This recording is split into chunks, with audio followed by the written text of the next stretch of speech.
This morning, we have arrested Pastor Ezekiel Odero of the New Prayer Center and Church at Mavueni on allegations of the deaths that have been occurring at his premises and reported in various mosques or institutions.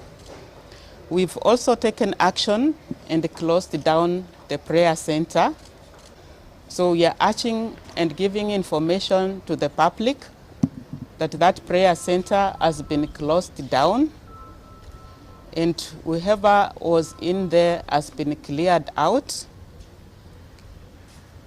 He is being brought to Mombasa, and I will request that as time goes by, we will be giving you updates as we progress with investigations.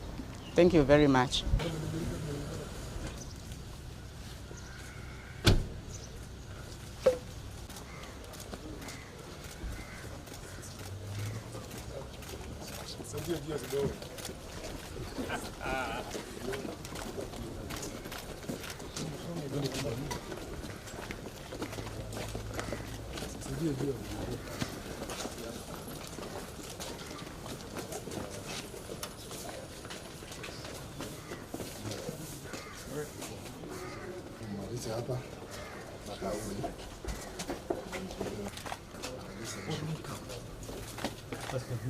What happens to the congregants?